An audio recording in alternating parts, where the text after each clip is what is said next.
क्यों ना इस बेहतरीन और ब्यूटीफुल लोकेशन का फायदा उठा लिया जाए। तो इसीलिए हम यहाँ पर बनाने वाले हैं एक सिटिंग एरिया, जिसे बनाने के लिए हमें काफी सारे बैम्बू की जरूरत पड़ेगी। तो इसीलिए हम मार्केट आ गए बैम्बू लेने के लिए। इस प्रोजेक्ट में जितना भी वर्क होगा वो सारा बैम्बू से होगा, क्योंकि किसी भी चीज को अट्रैक्टिव और ब्यूटीफुल बनाने के लिए कच्चे बैम्बू बहुत काम आते हैं। तो माल लोड करवाकर फिर हम चल दिए घर की तरफ। घर पे आकर हमने सबसे पहले सिटिंग एरिया के पैमाइश के निशान लगाए। सभी निशान अच्छे से लगाने के बाद अब कुछ फ्रेम तैयार कर लेते हैं। फ्रेम हम इसलिए तैयार कर रहे हैं क्योंकि स्ट्रक्चर को मजबूती देने के लिए 4 पिलर खड़े हैं। सभी फ्रेम को अच्छे से बांधने के बाद अब बारी आती है बैम्बू की कटिंग करने की। साइज के हिसाब से पैमाइश करके सभी बैम्बू को अच्छे से काट लिया। कटे हुए बैम्बू को ऊपर की साइड लेकर आ गए। अब इन्हें जमीन पे सेट करने के लिए मसाला बनाना पड़ेगा। रोडी और डेस्ट लाकर अब मसाला भी बना लेते हैं। सभी सामान मिक्स करने के बाद मसाला भी तैयार हो गया। जो कनस्तर के फ्रेम हमने तैयार किए थे उन्हें उनकी जगह पर रख दिया और फ्रेम के चारों साइड सपोर्ट लगानी पड़ी ताकि मसाले की वजह से कोई गैप ना जाए। पैमाइश का काम तो हमारा तकरीबन पूरा हो ही चुका है। तो अब फ्रेम के अंदर मसाला भी डाल लेते हैं। बैम्बू को बीच सेंटर में खड़ा करके मसाला डालना शुरू कर दिया और इसे ऊपर की साइड सपोर्ट देने के लिए इसमें कुछ रस्सी बांधनी पड़ी। चारों साइड में रस्सी बांधकर इसे बीच सेंटर में फिक्स कर दिया। ये बैम्बू सीधा है या नहीं सोल की मदद से ये भी कंफर्म कर लिया। एक बैम्बू को खड़ा करने के बाद हमें इतना अंदाजा तो हो चुका था कि आगे का काम किस तरह से करना है। तो इसीलिए अब हम लग गए दूसरे की तैयारी में। फ्रेम को सपोर्ट देने के बाद हम आ गए बैम्बू की कटिंग करने के लिए। पैमाइश के हिसाब से निशान लगाकर बैम्बू की कटिंग भी कर ली। मसाला हमने पहले ही रेडी कर लिया था, तो अभी इसे फ्रेम में फिल भी कर लेते हैं। इन पिलर को ठोक ठोक के बढ़ना पड़ेगा, नहीं तो इनमें मजबूती नहीं आएगी। बैम्बू अपनी जगह से सरक गया था, तो इसलिए उसे बीच सेंटर में किया। बैम्बू को एकदम सीधा रखने के लिए उसे रस्सियों की सपोर्ट देनी पड़ी और एक बार सोल से चेक करने के बाद अब जाकर ये सही तरीके से खड़ा हो गया। इस टाइप के हमें 4 पिलर खड़े करने हैं, पर अभी हम 2 ही कर पाए, इसीलिए नीचे से ईंटें मंगानी पड़ी सपोर्ट के लिए और लग गए तीसरे कॉलम को बनाने की तैयारी में। सेम प्रोसेस के साथ इसे भी मसाले से पूरा भर दिया और ये ऐसे तो रुकेगा ना, भी खड़ा कर लेते हैं। तो बिना किसी देरी के इसे भी फटाफट मसाले से भर दिया। जब तक ये सीधे खड़े नहीं होंगे तो स्ट्रक्चर भी सही नहीं बनेगा, तो इसीलिए इन्हें रस्सियों का सपोर्ट देना पड़ रहा है। इतनी देर की मेहनत के बाद हमारा एक कॉलम का काम तो कंप्लीट हो गया। कल सूखने के बाद इनकी फिनिशिंग चेक करते हैं, क्योंकि आगे का काम तभी चालू होगा।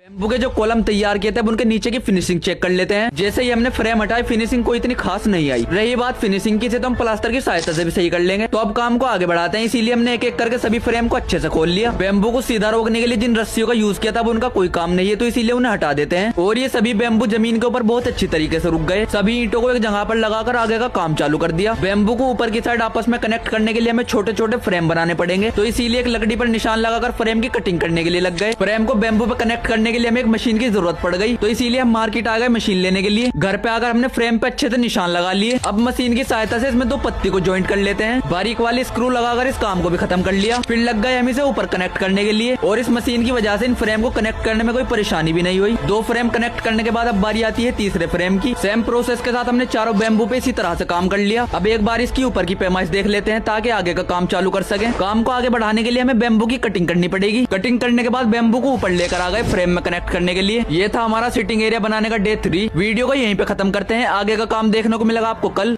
एक बैम्बू को खड़ा करने के बाद हमें इतना अंदाजा तो हो चुका था कि आगे का काम किस तरह से करना है, तो इसीलिए अब हम लग गए दूसरे की तैयारी में। फ्रेम को सपोर्ट देने के बाद हम आ गए बैम्बू की कटिंग करने के लिए। पैमाइश के हिसाब से निशान लगाकर बैम्बू की कटिंग भी कर ली। मसाला हमने पहले ही रेडी कर लिया था, तो अभी इसे फ्रेम में फिल भी कर लेते हैं। इन पिलर को ठोक ठोक के बढ़ना पड़ेगा, नहीं तो इनमें मजबूती नहीं आएगी। बैम्बू अपनी जगह से सरक गया था, तो इसलिए उसे बीच सेंटर में किया। बैम्बू को एकदम सीधा रखने के लिए उसे रस्सियों की सपोर्ट देनी पड़ी और एक बार सोल से चेक करने के बाद अब जाकर ये सही तरीके से खड़ा हो गया। इस टाइप के हमें 4 पिलर खड़े करने हैं, पर अभी हम 2 ही कर पाए, इसीलिए नीचे से ईंटें मंगानी पड़ी सपोर्ट के लिए और लग गए तीसरे कॉलम को बनाने की तैयारी में। सेम प्रोसेस के साथ इसे भी मसाले से पूरा भर दिया और ये ऐसे तो रुकेगा ना, इसे भी खड़ा कर लेते हैं। तो बिना किसी देरी के इसे भी फटाफट मसाले से भर दिया। जब तक ये सीधे खड़े नहीं होंगे तो स्ट्रक्चर भी सही नहीं बनेगा, तो इसीलिए इन्हें रस्सियों का सपोर्ट देना पड़ रहा है। इतनी देर की मेहनत के बाद हमारा एक कॉलम का काम तो कंप्लीट हो गया। कल सूखने के बाद इनकी फिनिशिंग चेक करते हैं, क्योंकि आगे का काम तभी चालू होगा।